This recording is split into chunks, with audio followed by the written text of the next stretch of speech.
Last night, of course, as Peter pointed out, we saw the Mamdani back candidates win in Jeffries and Schumer's backyard.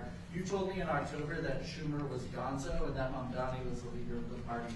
The last night's results affirmed that assessment.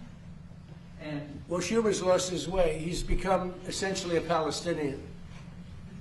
I think it's the greatest transformation of a political position I've ever seen. Chuck Schumer, who was a strong supporter of Israel, and he's become 100% Palestinian. In fact, I've asked for a beautiful, beautiful silk outfit to be sent in the Palestinian tradition. I'm going to send it to him as a birthday present.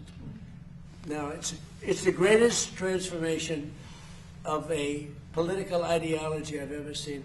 Chuck Schumer is Jewish, and he was a strong supporter of Israel. Not that strong, because he let the Obama, even though he was opposed to it, he let the JCPOA get through. He could have fought that harder with Barack Hussein Obama. Have you heard of him? So, but Chuck Schumer's a Palestinian now. Sad.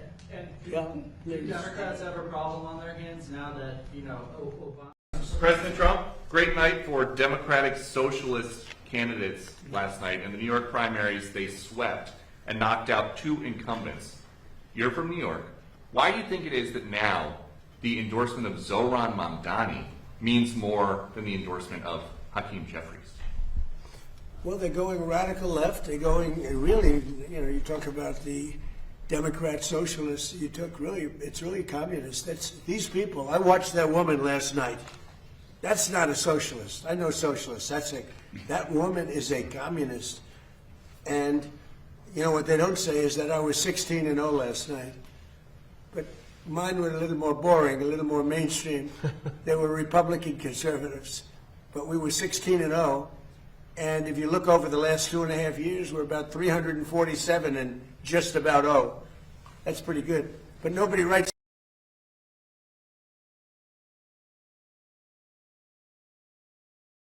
Loser. He was one of my prosecutors, one of my many prosecutors that they used on me. Dan Goldman, not a good prosecutor, fortunately, but he's now looking for a job. I was very surprised to see, because he's a pretty liberal guy. When they go more liberal than Dan Goldman, they're really into. Does this tell you that the Democratic Party's 2028 nominee will likely be, or could likely be, a Democratic socialist? Well, it should make it easier for Republicans, because most of the nation is composed of sane people.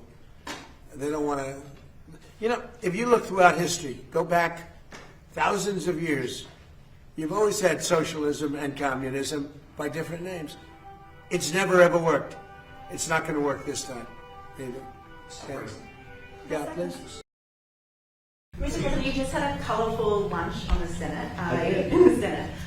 Would you be open to a compromise measure that had provisions of the SAVE Act into a reconciliation bill? Not really. No, the SAVE Act should be. There's no compromise. It's voter ID. It's proof of citizenship, and it's also the mail-in ballots.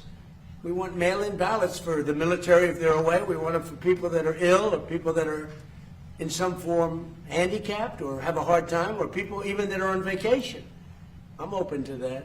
But mail-in ballots, you have to vote, because we have a lot of rigged elections. And would you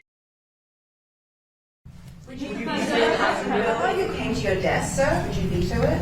About what? If the housing bill that you didn't sign today, if it came to your I desk? said I'm not signing the housing bill. I want to see what happens with it. Look, the housing bill is housing. I made billions of dollars with housing. I know housing better than anybody, maybe anywhere. It's all about the interest rate. Lower the interest rates, you can have all the housing you want. But you have to understand, I don't want to hurt people that own houses too. These people, for the first time in their lives, they have valuable houses. They become rich. I don't want to hurt them either. Sir, What you want to do is, what good for everyone, get the interest rates down. We have this numbskull that was the head of the Fed before, and he's a stupid person. And we call him too late, because he was too late with the interest rates all the time. We need low interest rates. Low interest rates will solve everything. We'll solve that. Now, despite that, we're doing well with housing. But where we're really doing well is oil is plummeting and costs are coming down. Affordability, we're doing great. The Democrats gave us a tremendous affordability problem, and we're reducing prices a lot.